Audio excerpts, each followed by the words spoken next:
evening and welcome to the evening news for today, Monday, January 10, 2021. I'm Jemima Holmes. Thank you for tuning in. Now let's take a look at some of the lead stories tonight. School headed by GTU'S LYTE fully staffed as many schools remain open today despite calls for strike. More teachers, students need to be vaccinated for a very safe school environment, says Health Minister. Guyana to send 50 samples overseas to test for OMICRON, results expected in 2 to 3 weeks. ATV driver escapes after man crushed to death in accident, and Georgetown mayor wants trade-off with GRA for millions of dollars in debt owed. Now for the news in detail. The recent call by the Guyana Teachers Union for teachers across Guyana to abscond from face-to-face or virtual classes today is not being taken lightly by the government, with Labor Minister Joseph Hamilton making it clear the strike action is illegal. Amar Prasad reports. Labour Minister Joseph Hamilton on Sunday released a video statement where he decried the Guyana Teachers Union's call to strike and urged teachers not to be duped. Hamilton explained by definition, a strike is a collective refusal by a body of workers to work under the conditions set out by the employers. While the GTU may not expressly called for a strike, Hamilton noted that their call for a day of isolation falls under the definition. According to Hamilton, the Public Utilities Undertaking and the Public Health Services Arbitration Act mandates that the strike action must also be inspired by a dispute, with the objective of compelling employers to accept terms of conditions. The Act applies to trade disputes in essential services. Section 12 of the Act prohibits strike by workers who are in essential services in connection with any trade dispute, unless conditions under the Act are satisfied. Are teachers prohibited to strike?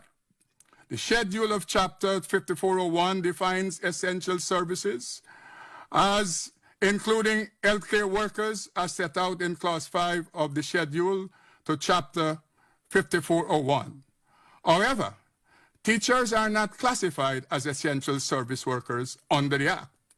There is no prohibition in law regarding strike action by teachers, and they may exercise the freedom to strike set out in Article 147(2) of the Constitution. The minister noted that while teachers are not prohibited under the Act from striking, certain procedures must be followed before strikes can be held. Hamilton noted that based on the law, any industrial actions taken by teachers must be governed by the collective labor agreement. It is common labor practice that a period of notice be given to the employer before any industrial action is taken. Moreover, labor relations practice would require indicate that the GTU issued separate letters over the weekend. In one, it called on the Ministry of Education to close schools for 14 days from today and conduct an assessment of the COVID-19 situation, during which teachers would engage learners virtually. In its second letter, the GTU informed teachers that the union had designated today, January 10th, as Isolation Day, where no face-to-face or virtual teaching would be conducted. Presently, all 6th grade pupils are being allowed to attend face-to-face classes on a daily basis since they are scheduled to sit the National Grade 6 assessment later in the year. In addition, secondary school students are also being engaged in face-to-face learning. For the evening news, Amar Prasad. While some teachers have individually heeded to the Guyana Teachers Union call to strike, schools across the country have remained open, including that which is headed by the union's president, Mark LYTE. Andrew Carmichael reports that LYTE School had a full complement of teachers, while in education institutions where some teachers chose to stay home, contingency plans were put in place to deal with the situation. Here are the details. The Guyana Teacher Union says, based on their internal records, an estimated 1,200 teachers have tested positive for the novel coronavirus over the past week. Education Minister Priya Manichan has since contended that those educators did not contract the virus in the classroom, but rather they became infected prior to the reopening of schools.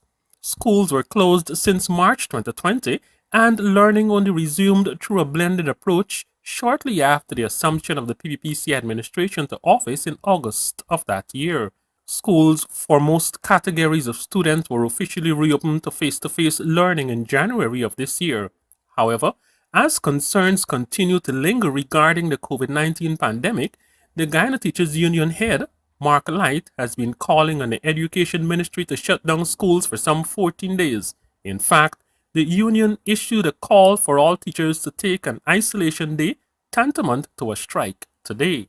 Having listened to Minister of Education, Honorable Priya Manichan, that the community is responsible for the spread, we find the reasoning not really well thought out because if the community is responsible for the spread and school is reopened, then you're actually causing others to be exposed to that community spread that will then further be spread among other communities where children are going to go into their communities that may not have had the spread in their initial state. So I believe having school closed for 14 days would provide an opportunity for ministry to have a look closer at the numbers and also several schools that were not fully prepared. Some schools had no water, had no proper ventilation, furnishing, washrooms dysfunctional, that the opportunity would have provided itself for ministry to address those things in preparation for it. So to answer your question, the isolation day is actually done to indicate to the ministry that we are serious about our call for them to revisit the reopening plan for face-to-face. Despite this call, many schools across the country remained open and had full classroom activity. The Education Ministry has put all of the necessary systems in place to ensure that stakeholders operate in a safe environment. According to the Ministry of Education, schools were opened in all of the regions and they even posted photos on their Facebook page of students attending schools in the majority of the regions. In Region 6, East Berbice quarantine, while some of the teaching staff supported the GTU'S call, majority of schools were opened with head teachers and other staff present. Interestingly, the Port Moran Secondary School, which is substantively headed by LYTE, saw all of the teachers and students present. Meanwhile, in the interviews with this newscast, parents had mixed reactions to the situation. I just came to bring my son to school and I heard from a police officer that they need a school today. Let me know the reason why. The headmistress said that they get a strike and no teachers are allowed to go to school. The headmistress in here, she said if the child wants to stay, she can probably teach the child and come back to school early. Good morning, I bring my grandkids to school, but I went into the school, I see a few children and just two teachers in school, the deputy and another teacher, so I decided to take back them home. Because who's going to teach them? They should give children more teaching on the internet, as far as I'm concerned. All children should have everybody should have the internet and the phone. You understand? To get gathering like this and somebody get COVID, it got spread all over the children. You understand? This thing dangerous. Let me go to say, right? I think the government should have put internet service or give separate classes, not put all children one time in the school.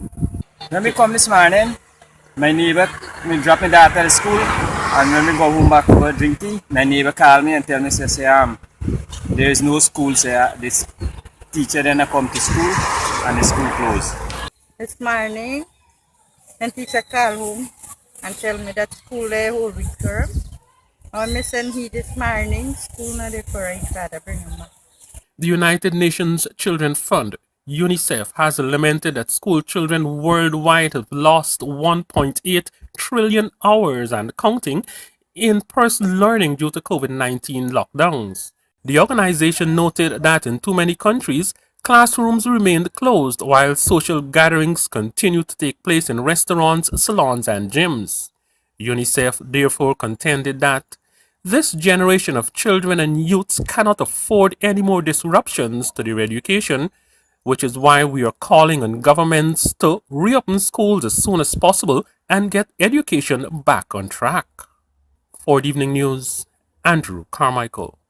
As the country continues to navigate the challenges of reopening schools for face-to-face learning in the third year of the COVID-19 pandemic, Health Minister Dr. Frank Anthony has posited that in order to create a safe environment for all stakeholders involved, teachers and eligible students must get vaccinated. Here's what he had to say. There's still a number of teachers who are unvaccinated, So if we want to have a very safe school environment, then I think we should encourage those teachers to get vaccinated, because without being vaccinated, they're putting themselves obviously at risk for infection, and not just in school, but generally in the community. And if they have been fully vaccinated, I want to urge them to make sure that they get their booster doses. So that's one. I think secondly, from the numbers that we're seeing in terms of vaccination, we have for the 12 to 17 age group, just about 42.6% of that age group receiving a first dose. And again, these children, you know, we need them to at least get not just first dose, but second dose, and there is that possibility of some of them also getting a booster dose. So there's a lot of work to be done with this age group to make sure that they're fully vaccinated. So I think, you know, parents need to really encourage their children, if they haven't been vaccinated, to really go out and make sure that they're vaccinated. That would help them to be safer. And secondly, teachers also need to, you know, encourage children to be vaccinated. Now, we are willing as a ministry, if we have special requests from schools, to be able to go to that school and conduct such a vaccination exercise. While authorities have already determined that the Omicron COVID-19 variant is present in Guyana, samples will be sent off this week to an overseas laboratory to conduct the necessary tests to officially confirm its circulation here. The samples are expected to be sent off this week, with results expected by month's end. Fiona Morrison tells us more. On January 3rd, Health Minister Dr. Frank Anthony announced his suspicion of the OMICRON variant in Guyana in light of the rapidly rising COVID-19 infections and relatively low hospitalization rates. There are currently over 6,300 active cases across the country, of which about 92 are hospitalized. We have 45 cases in Region 1. We have 145 in Region 2. We have 694 in Region 3. We have 3,972 in Region 4. We have 151 in Region 5. We have 567 in Region 6. We have in Region 7, 201. In Region 8, we have 12. Region 9, 278. And Region 10, 271. To confirm the presence of the Omicron variant here, authorities are preparing to send 50 samples to the Caribbean Public Health Agency in Trinidad and Tobago to conduct the necessary test. If we had gone with samples, say, prior to the 28th of December, then more than likely those samples would come back with Delta. So when we start seeing the spike, this vertical telltale sign of Omicron on our graphs, we realize that Omicron is here. So from those patients, from that time period onwards, we were able to select a few samples, and right now we have all the samples selected. But those arrangements for shipping the samples and for the lab to receive them, those things we are now putting in place to make sure that those samples go to the lab. The results of these tests are expected by month end. This week we expect to ship those samples, and in 2 to 3 weeks' time, we will get those results. Apart from the Omicron variant, scientists have discovered the new IHU variant and more recently the Deltacron variant, a merger of the deadly Delta and the contagious Omicron. Dr. Anthony had already indicated that Guyana is following global developments on the IHU variant. During today's COVID update, he said more investigation is needed into Deltacron, indicating that local authorities will also monitor those developments. Notwithstanding, he emphasized that the best way to protect oneself from the virus and its variants is to get vaccinated. To date, 300,181 adults and 22,080 children are fully immunized, while 17,461 booster doses have been administered.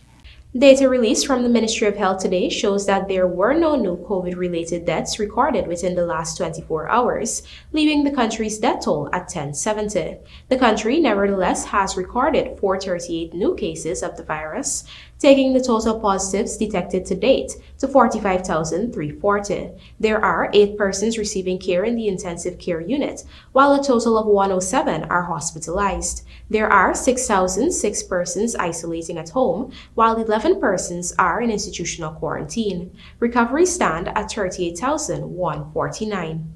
Coming up, Simona Brooms resigns from PNCR, and FPSO earmarked for Yellowtail project to set records. Do stay with us. More news ahead.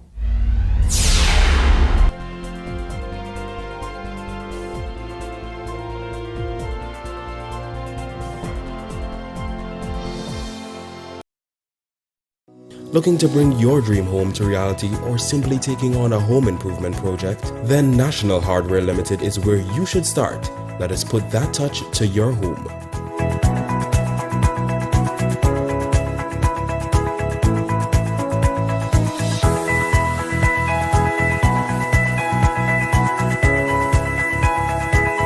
Choose from over 1,000 Berger Paint original hues for any surface.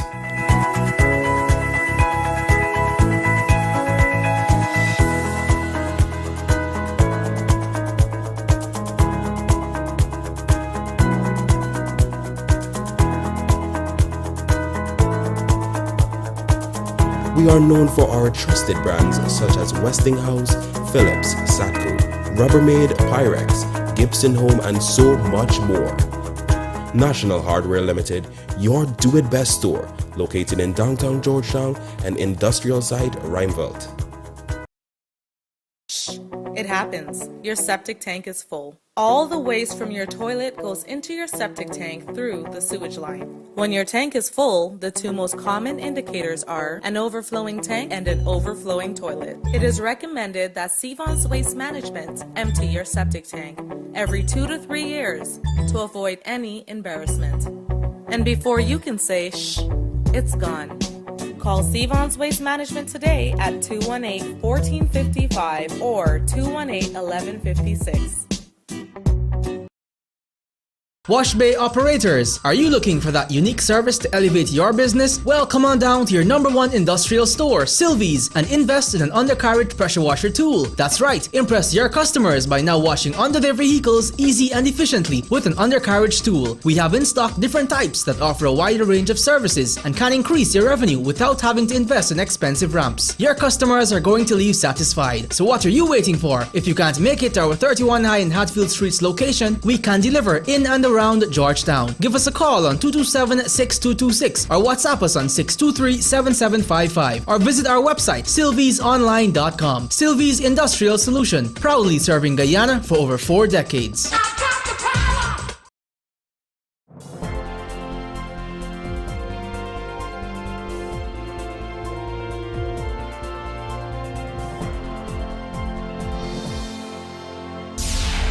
Welcome back. You're watching the evening news.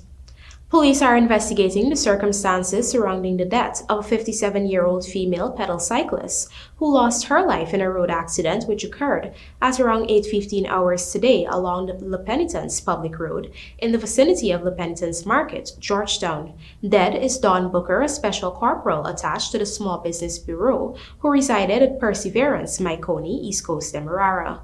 The accident involved the motor lorry GNN 5584, which is owned by a resident of number 47 Village, Quarantine Berbice, and at the time of the accident was being driven by a 26-year-old driver from Section B, number 47 Village, Quarantine Berbice. Based on CCTV footage, the pedal cyclist was proceeding south on the eastern parapet of the La Penitence Public Road, Georgetown, whilst a male pedal cyclist was proceeding in the opposite direction on the said eastern parapet.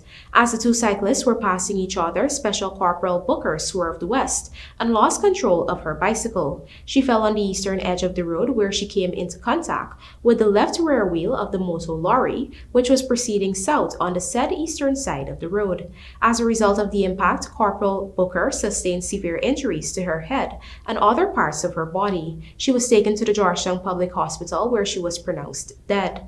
A breathalyzer test was conducted on the truck driver, which revealed no trace of alcohol in his breath. The driver remains in custody as investigations continue. A man who was the pillion rider on an all-terrain vehicle ATV is now dead following an accident which occurred at Nasano Backdam, Region 1. Dead is 28-year-old Steve Ashby of Canal Bank, Port Kaituma, Region 1. The incident occurred at around 1840 hours on Sunday as Ashby and a Brazilian national were traveling along the Nasano Backdam main access road on the ATV. The vehicle was proceeding north along the roadway when the driver, the Brazilian, lost control of the ATV. As a result, the vehicle collided with a barranca and turned turtle. The pillion rider became pinned under the vehicle while the driver fled the scene. The man's body was eventually picked up and escorted to the Port Kaituma District Hospital, where he was pronounced dead on arrival. The Customs Anti-Narcotics Unit on Sunday discovered 12 million worth of marijuana during an operation conducted in the village of Scottsburg, Currentine Berbice, Region 6. Reports are that the canoe officers were combing the seawall area when they discovered several parcels. The parcels were taken to the canoe headquarters where a test confirmed that it was cannabis. The illegal substance had a total weight of 202 pounds and carried a street value of $12 million.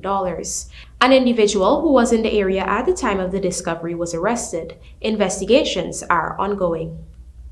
We now tell you that Mayor of Georgetown, Ubraj Narain, wants to have millions in debts owed by the City Council to the Guyana Revenue Authority written off in exchange for services which City Hall can provide to the tax revenue body. In the Samar Prasad report, the Georgetown Mayor is calling for at least discussions with GRA on his proposal. While not confirming a figure, Mayor Ubraj Narain confirmed that the Georgetown Mayor and City Council owes the Guyana Revenue Authority, GRA, millions of dollars in taxes, and while reiterating that the current state of the city's finances, that is, it is strapped for cash, the Georgetown Mayor expressed hopes that he can discuss with GRA a trade-off arrangement. According to the Mayor, GRA is currently utilizing the city's property at Lamaha Avenue for free. He believes that GRA can continue using it for free and in exchange deduct monies owed by the City Council.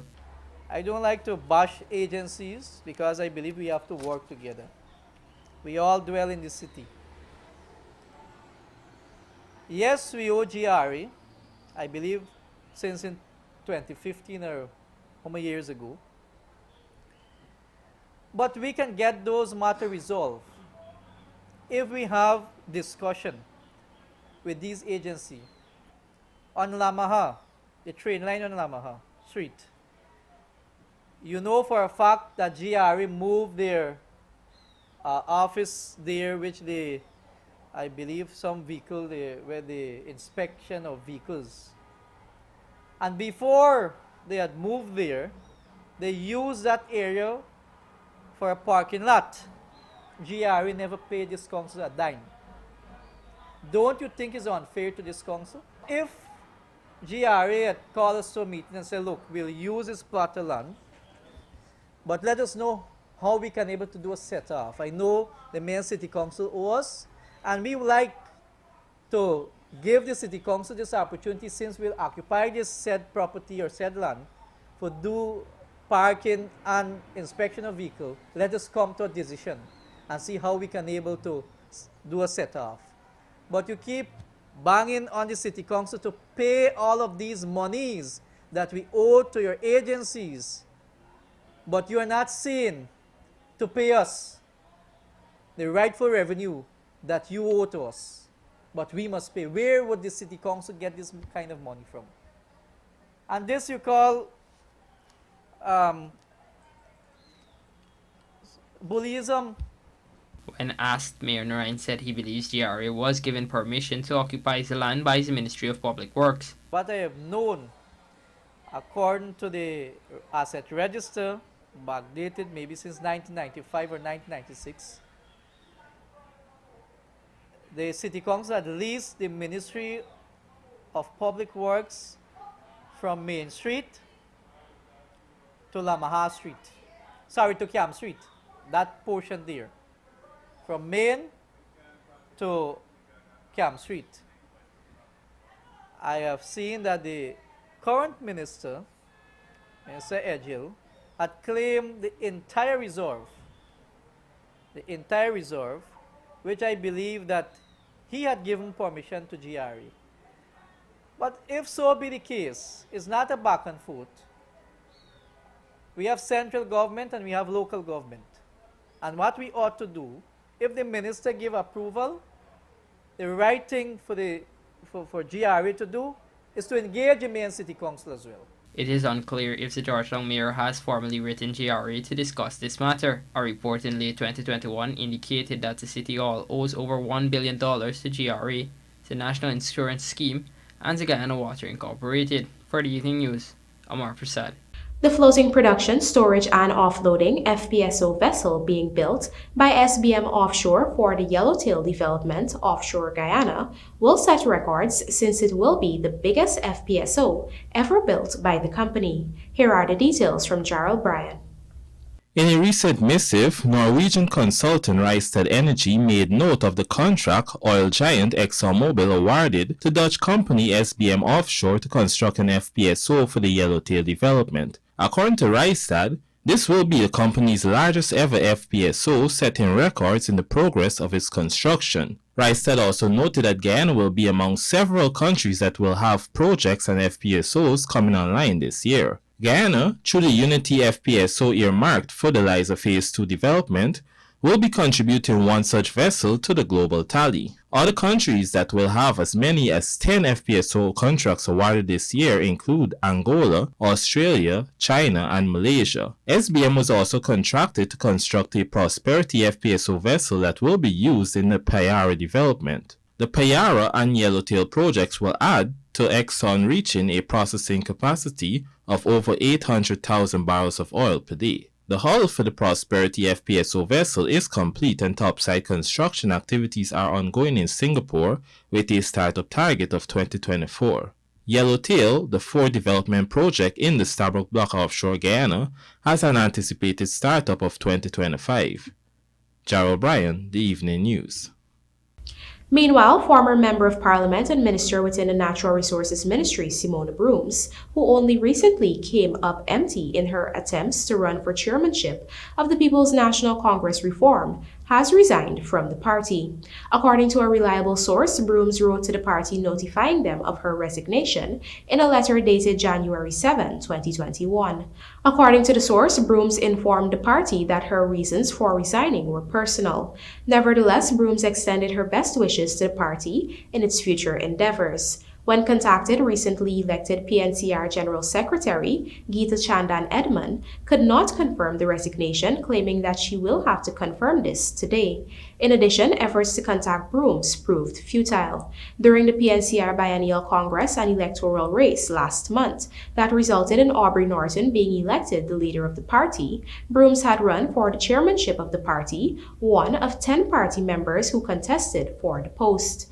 Once in government, Brooms served as minister within the Ministry of Social Protection before being shuffled to the post of minister within the Natural Resources Ministry. She last served as minister within the Ministry of the Presidency with responsibility for youth affairs under the former APNU AFC government. And now for a look at the bridge reports. Sidamara Harbor Bridge is scheduled to be closed on Tuesday, January 11 at 10 hours 30 for a period of 1.5 hours. Meanwhile, Suburbies River Bridge is scheduled to be closed on Tuesday, January 11 at 11 hours 25 for a period of 1.5 hours.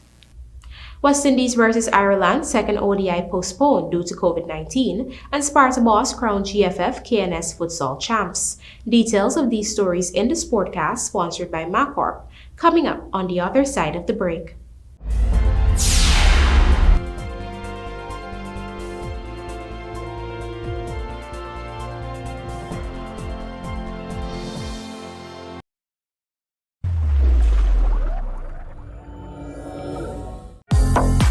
New year, new fortune. It's 2022 and Superbet has something special in store for you. Choose from virtual chick, sports betting, online games, virtual roulette, and many more. Try your luck today. Visit an agent near you or log on to www.superbet.gy. Terms and conditions apply. Must be 18 years and older to play. Don't forget to follow all COVID-19 guidelines. Looking for fresh, tender, and flavorful meat?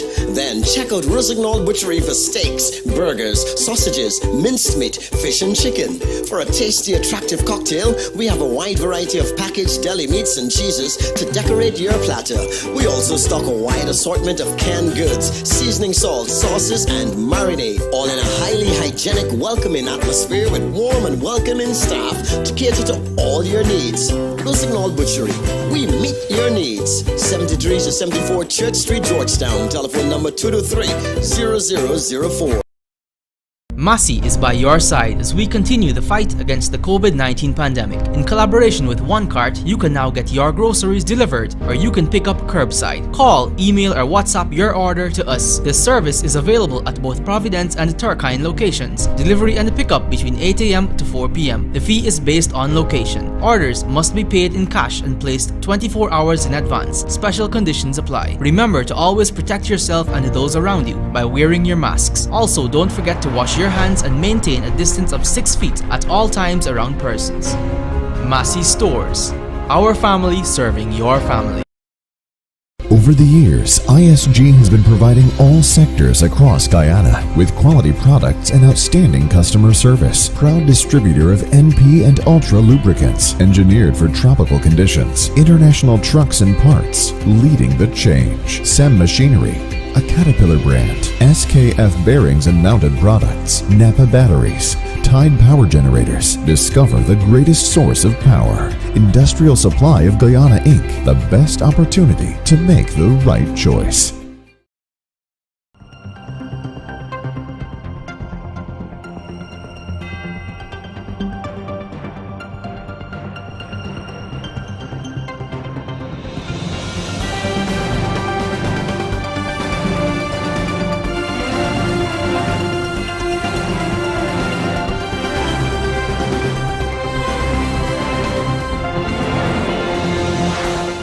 Welcome back to this evening's Sportcast, sponsored by MacCorp. When you're looking for superior aftermarket parts, where do you get the reliability and convenience to reduce downtime?